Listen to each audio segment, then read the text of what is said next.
नमस्कार दोस्तों, आप देख रहे हैं एन स्टार न्यूज। आज हम शिमला के संजौली इलाके में बन रहे एक तनावपूर्ण माहौल की बात करेंगे।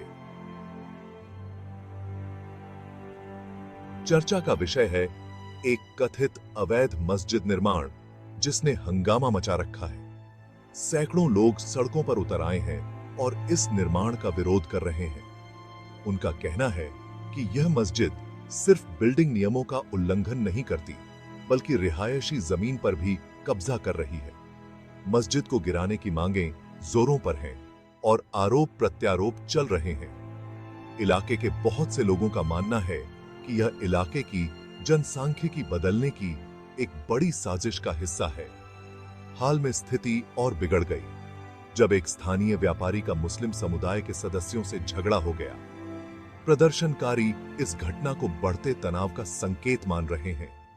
राजनीतिक दलों ने इस विवाद में कूदकर तुरंत कार्रवाई की मांगों को और बढ़ा दिया है। संजौली में अवैध मस्जिद निर्माण पर जयराम ठाकुर बोले, अवैध है तो हटा देनी चाहिए मस्जिद। सदन में भी उठाया है मामला। शिमला के संजौली में अवैध मस्जिद के निर्माण का मामला तूल पकड़ता जा रहा है। अब विपक्ष के नेता एवं पूर्व मुख्यमंत्री जयराम ठाकुर ने कहा है कि मस्जिद अगर अवैध है तो इसे हटा देना चाहिए। हिमाचल में ऐसी स्थिति बर्दाश्त करने योग्य नहीं है। अवैध निर्माण कर झगड़ा करने पर सरकार को संज्ञान लेकर सख्त कार्यवाही करनी चाहिए। जयराम ठाकुर ने कहा कि सदन में भाजपा विधायक बलबीर वर्मा ने मामले को उठाया है, वे दोबारा नोटिस देकर उठाएंगे। प्रदर्शनकारियों का तर्क है कि यह निर्माण न सिर्फ स्थानीय कानूनों को तोड़ता है, बल्कि हिंदू बहुसंख्यकों की भावनाओं का भी अनादर करता है। आग में घी डालते हुए प्रदर्शनकारियों ने संजौली में अवैध रूप से काम कर रहे स्ट्रीट वेंडर्स की बढ़ती संख्या की ओर भी इशारा किया। उनका तर्क है कि बाहर से आने वाले लोगों की यह आमद समुदाय के सामाजिक ताने बाने को बिगाड़ रही है। बढ़ती अशांति के जवाब में डिप्टी कमिश्नर और पुलिस अधीक्षक सहित वरिष्ठ अधिकारी प्रदर्शनकारियों को संबोधित करने के लिए पहुंचे। उन्होंने पुष्टि की कि वक्फ बोर्ड की जमीन पर मस्जिद का कुछ हिस्सा वास्तव में अवैध था।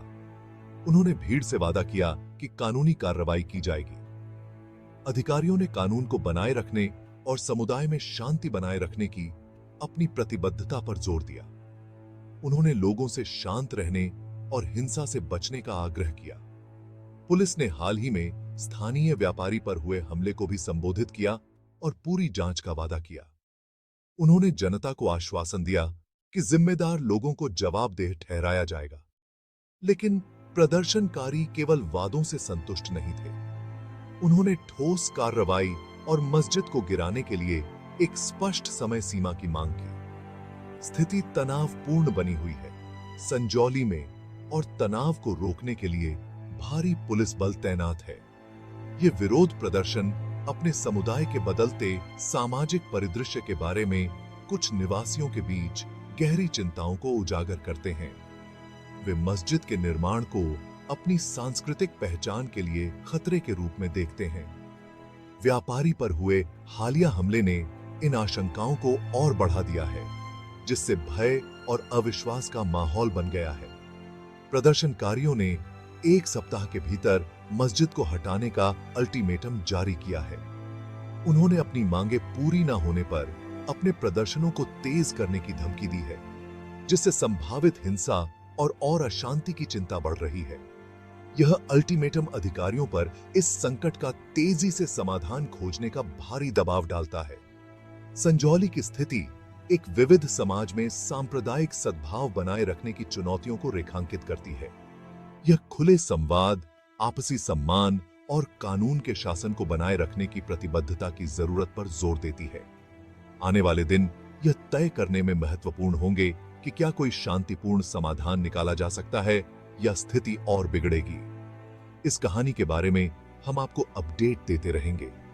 अधिक अपडेट्स के लिए लाइक, शेयर और सब्सक्राइब करना ना भूलें। देखने के लिए शुक्रिया। इसमें हमारा बड़ा स्पष्ट मानना है कि वो अवैध है तो उसको हटाना ही चाहिए। और ये परिस्थिति हिमाचल प्रदेश में बिल्कुल भी जो है वो बर्दाश्त नहीं की जा सकती है कि अवैध तरीके से इस प्रकार से मस्जिद का निर्माण किया जाए और उसके बाद फिर झगड़ा भी किया जाए ऊपर से। और तो मुझे लगता है कि इस पर तुरंत जो कार्रवाई बनती है सरकार को संज्ञान लेना चाहिए। आज बलबीर वर्मा जी ने जो विधायक है हमारे चौपाल के, उनने सारे विषय को हाउस में भी उठाया है और वो नोटिस के अंतर्गत जो है मुझे लगता है कि इसका जो है वो इस मामले को विधानसभा के अंदर फिर से उठाएंगे। Thank you please, thank you.